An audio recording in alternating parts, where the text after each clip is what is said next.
Seymour, what does Putin do from here? First of all, does I mean, technically Gazprom owns part of this pipeline. Is he offended by this explosion? What's his next move from here? And does this act, especially if it goes uninvestigated or unpunished, empower Biden to do more of this? Are we going to look back 20 years from now and say it all started with Nordstream? Well, obviously, the reason I ran the video of McNamara, of Johnson telling that lie in early 1964, before any American troops were there, is that that's a fear of mine. Right. You know, not that I'm all powerful, but that's what happened in Vietnam. And if I have no idea what Putin thinks. I read his speeches, and if you remember 2-3 years ago, particularly Britain, all the stories where he's dead, he's got some kind of cancer. This was floating all over. The gossip in Britain was even stronger than it was in America on that. There's such certitude that he had some kind of cancer. He was taking this drug, but he's clearly articulate. And he said it in Sochi, 3-4 years ago. He talked about America brandishing the bomb, nuclear bomb, and he said, we're not afraid. We'll go to God even if we do it first. God will accept us if we have to do it to protect ourselves. He said that. That was the language. He's not a communist. He is somebody who believes in the great Soviet mythology. I've read 2 differing CIA profiles, and I wasn't supposed to see them. There were 2 differing profiles that were done. The CIA uses a lot of psychoanalysts in the trade, in the business, and they use them. I mean, guys who have private patients, but also write stuff take the intercepts and look at them, and then write an analysis of bright guys. And one was sort of the standard. The other was much different. The other was talking about he's more rational. I'll just tell you what it said, because I was given it. It's described that he thinks himself as a judo expert, and he was in Japan doing a tour, and he was taken to a judo contest, and there was one very aggressive woman who was throwing everybody, and she said to him, "Come." He said, "No, you're a woman. I'll win so easily." And she says, "Well, try me." So he put on the clothes he supposed. Maybe he was already dressed. Maybe he was going to do an exercise there. He does fancy himself to be a good judist. And she threw him in 3 minutes, right? Yeah, I've seen the footage. And he got up and smiled, and he took the heat. And what the shrink wrote, the analyst wrote, was, this is a guy that knows when he's not irrational. But it was a very interesting one. They didn't promulgate it because it went against the trade. That's how I happen to see it. And the agency did not promulgate it. I don't think they briefed the White House on it, but he'd done many for the White House they had. So I don't know if we have a good fix on Putin. I know he believes in the Soviet world. I mean, he does believe in it in the same way, just as, and so I'm not smart enough. I don't read Russian. I read his speeches. I haven't read the last one. I certainly read the one 10 years ago at one of the international meetings when he said, "Why don't you bring me into NATO? I want to be part of Europe." And we poo-pooed that. But he's going to win this war. I do believe there are other people who said the same thing I'm saying. I do believe he does not want to conquer Western Europe. I don't believe he wants to retake Germany. I don't believe he wants anything more. He wants this buffer, right? This Ukrainian buffer. And he sees the Ukrainians as low life. It's a racist view. And he'll win. He'll win. Well, he just has a necessity. You have to have a Ukraine that we overthrew the government, a pro-Russian government in 2014. By now, it's pretty much acknowledged. The Undersecretary of State, Victoria Nuland, was overheard on an intercept that was made public at the time, probably by the Russians, talking to the ambassador about who should we pick to run the next government. I mean, you can't get away from that one. The press doesn't want to write about that too much either. I don't know, but I know I wouldn't mess with the guy. And he has the resources. I wouldn't move missiles that are aimed at that could be turned, the defensive missiles, we say, that everybody in the community knows can be turned around within half a day into an offensive.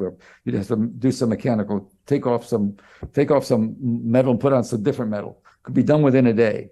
I wouldn't do that. I wouldn't have done that. We did I that in wouldn't watch. I Poland, wouldn't right? have to. That's our missiles in Yeah, Poland, right? in Poland, you got exactly 80 kilometers from the border of Russia, Yeah. and or maybe 80 miles. I never remember So which. we've been provoking them for the past 10, 20, 30, 40 years, and we Oh continue yeah, to. it's been the game all along. I mean, it's It's been the game all it's along. And fascinating because you, Seymour, and then when I've had Jim Rickards in as well, former CIA advisor, I had a guy named Andrew Bustamante, former CIA, and they all categorically said Russia's going to win this war. It's there's just no other way. And yet, when you look to mainstream media, especially in Britain and in the U.S., it's the complete opposite narrative. It's the Ukrainian wins every day. Russia's on the ropes. It's just a matter of time. They're fighting the freedom fight. It's the complete opposite narrative. Well, there was a story in the paper today. I just looked at the headlines where it said accuses Russia, the Washington Post accuses Russia of more of gross of tortures and assassinations and war crimes galore. It's so frustrating because, like you, talking to sophisticated people who know stuff and know stuff that they're not telling you about, see stuff. I have people that see stuff. And listen, just Russian history. In the final days in Stalingrad, the great victory, the Russians were losing, get this, 2,400 killed and wounded every 4 hours, and muddled through and took the Germans down, took them down. I read there were some wonderful novels written by some of the German GIs, the soldiers who were in that war, describing it when they came home. And 5 years later, they were, like, they're human beings. They're bright. Germans are really interesting. They're well read. The Max Planck Institute in Berlin is one of the all-time great academic places in the world.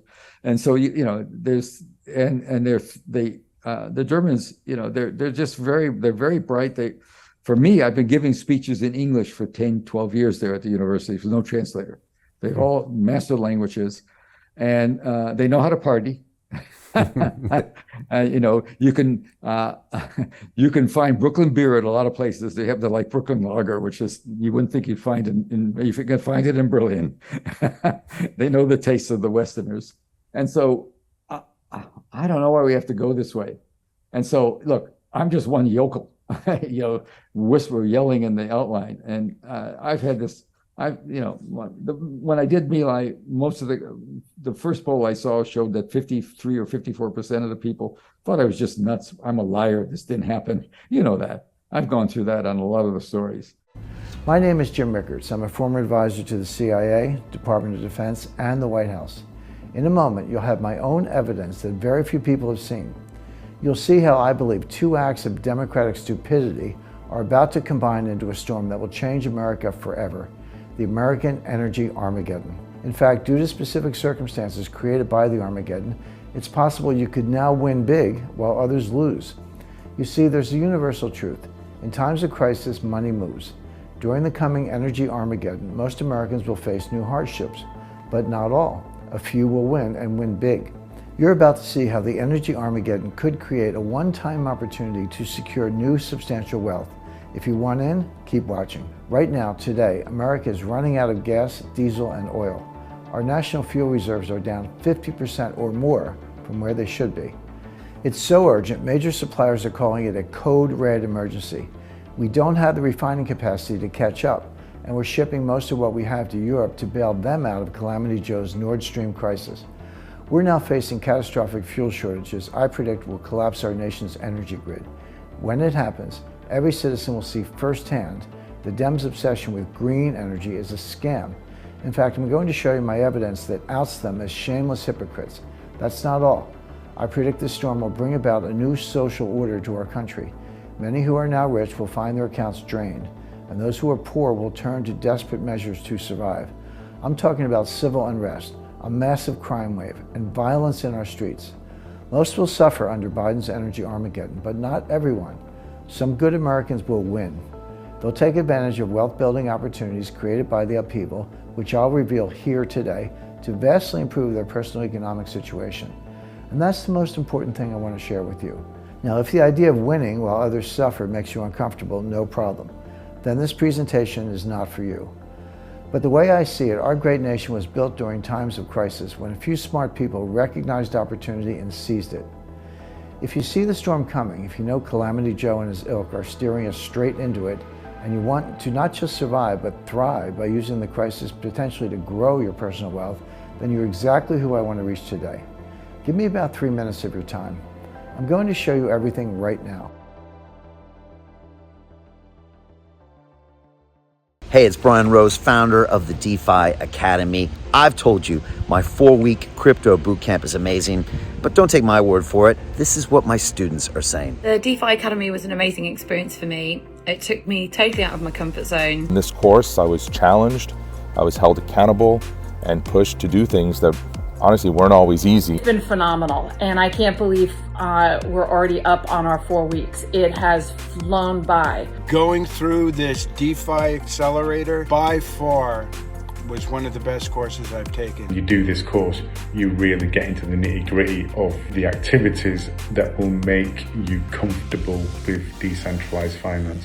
Thank you so much to Brian and everyone at London Real and the DeFi Academy for even putting together an amazing course like this. Anybody else that wants to do it, please sign up.